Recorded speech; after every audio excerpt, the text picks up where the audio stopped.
ওং তস্मै নমো ভগবতে ত্রিগুণায় গুণাত্মনে কেবলায় দ্বিতীয়ায় গুরুবে ব্রহ্মমূর্তয়ে জ্ঞান শক্তি সমারূঢ়ং তত্ত্বমালা বিভূষিতম ভুক্তি মুক্তি প্রদাতারং তস্मै শ্রী গুরুবে নমঃ।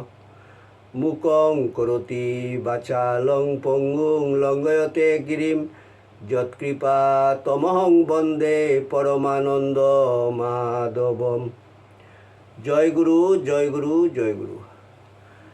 আসামবঙ্গীয় সারস্বত মঠ প্রতিষ্ঠাতা সদ্গুরু শ্রী শ্রী 108 স্বামী নিগমানন্দ সরস্বতী পরমহংসদেবের অন্যতম শিষ্য শ্রীমৎ স্বামী শিবানন্দ সরস্বতী প্রণীত বৈদিক ধারা অনুযায়ী নূতন ভাষ্য এবং শাঙ্কর ভাষ্য, রামানুজ ভাষ্য ও মাধ্য ভাষ্য সহ ঈশ উপনিষদ গ্রন্থ থেকে পাঠ। ঠাকুর, তোমার শ্রী গ্রন্থ পাঠ তোমার শ্রীচরণেই সমর্পণ করিলাম। নত্তা নিগমানন্দস্য গুরু শ্রী পাদ পঙ্কজম তনুমি তৎকথামৃতম তপ্ত জীবন শীতলম। জয় গুরু, জয় গুরু, জয় গুরু। পূর্বপাঠের পর আজ পঠিতব্য মন্ত্র সংখ্যা 6। যস্তু সর্বাণি ভূতানি আত্মন্যে বানু পশ্যতি সর্বভূতেষু চাত্মানং তত ন বিজু গুপ্তসে। অন্যয় যতু সর্বাণি ভূতানি আত্মনি এব অনুপশ্যতি স সর্বভূতেষু চাত্মানং তত, সেই হেতু ন বিজু গুপ্সতে, অন্তরের সংকুচিত ভাব না থাকে। অনুবাদ: যিনি আত্মাতে সমগ্র সৃষ্টি প্রতিষ্ঠিত দেখেন এবং সর্বভূতের মাঝে আত্মাকেই দর্শন করেন, তাহার অন্তরের সংকুচিত ভাব দূর হইয়া যায়। মন্ত্রভাষ্য: পূর্ববর্তী মন্ত্রগুলিতে ঈশ বা ব্রহ্মের স্বরূপ ও সৃষ্টির স্বরূপ বর্ণনা করা হয়েছে। সৎ ও অসৎ, সগুণ ও নির্গুণ, চঞ্চল ও অচঞ্চল, এই দুইটি তত্ত্ব লইয়াই পূর্ণ ব্রহ্মতত্ত্ব। জীবের অন্তরস্থিত ব্রহ্মকেই বলা হয় আত্মা। এই আত্মা এবং ব্রহ্ম অভেদ। এই আত্মা বা ব্রহ্ম হইতেই মহাশক্তি উচ্চারিত হইয়া উৎক্ষিপ্ত হইয়া এই সৃষ্টিকে রূপায়িত করিয়াছে। এই মন্ত্রে এবং পরবর্তী মন্ত্রেও এই আত্ম অনুভবের বর্ণনা রহিয়াছে। যাহারা এই আত্মা বা ব্রহ্মকে অনুভব করিয়াছেন, তাহাদের ব্যবহারিক জীবন কিরূপ হয়, তাহাদের মানসিক অবস্থা কিরূপ দাঁড়ায়, এই মন্ত্রটিতে এবং তাহার পরবর্তী মন্ত্রটিতেও তাহা বিশেষভাবে আলোচিত হইয়াছে। যস্তু সর্বাণি ভূতানি, যাহা উৎপন্ন হয়, যাহা ক্রম পরিণতি লাভ করে ও ক্রম বিবর্তনের নিয়মে নিয়ন্ত্রিত হয়, তাহার নামই ভূত। সুতরাং সপ্তস্তর সমন্বিত নিখিল সৃষ্টিকে এক কথায় বলা হয় সর্বভূত। এই ভূত বা সৃষ্টির অধস্তরী জড়জগৎ বা ইন্দ্রিয় জগৎ, ঊর্ধ্বস্তরী অতীন্দ্রিয় জগৎ বা চিন্ময় জগৎ। আত্মনি এব অনুপশ্যতি, এই ভূত বা ব্রহ্ম আত্মাতেই প্রতিষ্ঠিত। এই দৃষ্টিতেই সৃষ্টিকে দেখিবে। এই পঞ্চভূতে গড়া সৃষ্টি আত্মার বাহিরে নয়।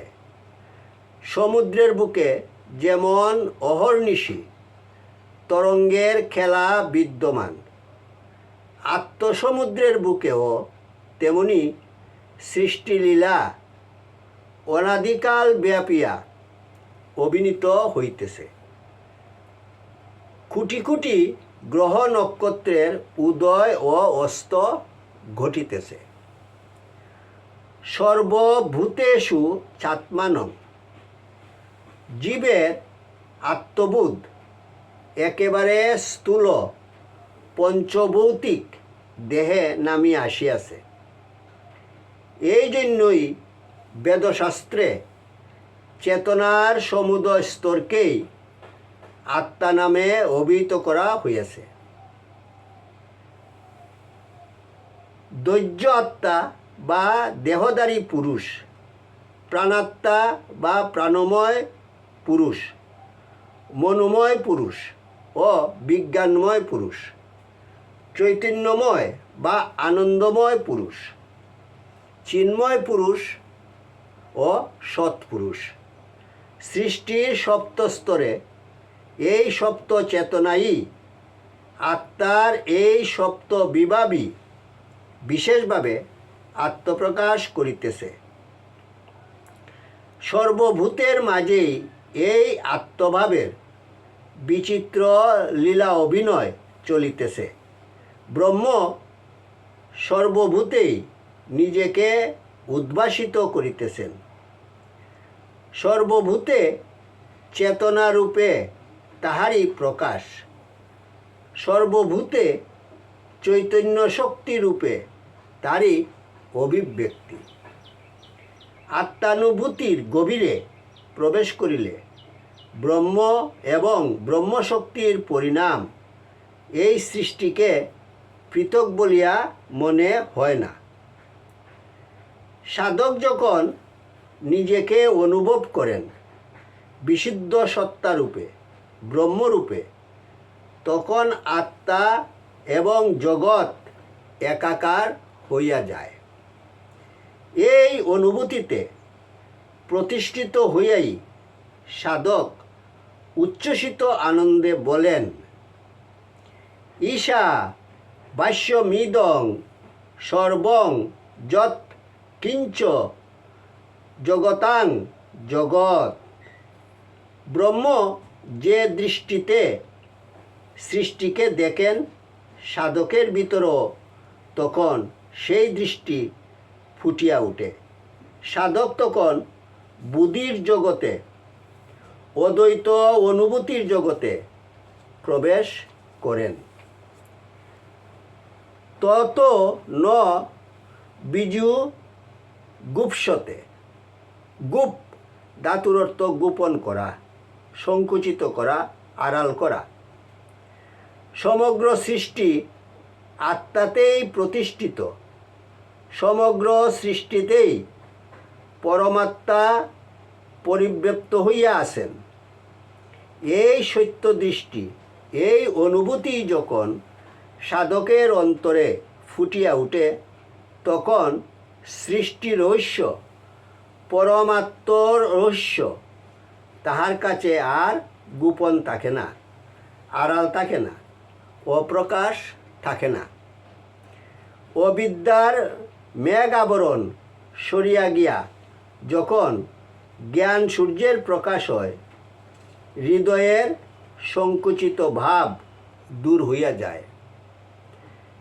নিজেকে সংকোচ করা, পৃথকভাবে আলাদাভাবে দেখাই অহং এর ধর্ম। এই অহংকে অবলম্বন করিয়াই অদ্বৈতের বুকে দ্বৈতের খেলা। হৃদয়ের প্রসারতায় আত্মচেতনার বিস্তার, অহংভাবে সমস্ত সংকোচ কাটিয়া যায়। ক্রমশ পাঠ করা হইবে। ওং যদস্করং পরিভ্রষ্টং মাত্রাহীনঞ্চ যদ্ভবেৎ তৎসর্বং ক্ষমতাং দেব প্রসীদ পরমেশ্বর। সর্বে ভবন্তু সুখিনঃ, সর্বে সন্তু নিরাময়া, সর্বে ভদ্রাণি পশ্যন্তু মা কশ্চিৎ দুঃখভাগ ভবেৎ। ওং শান্তি শান্তি শান্তি। হরি ওম তৎসৎ।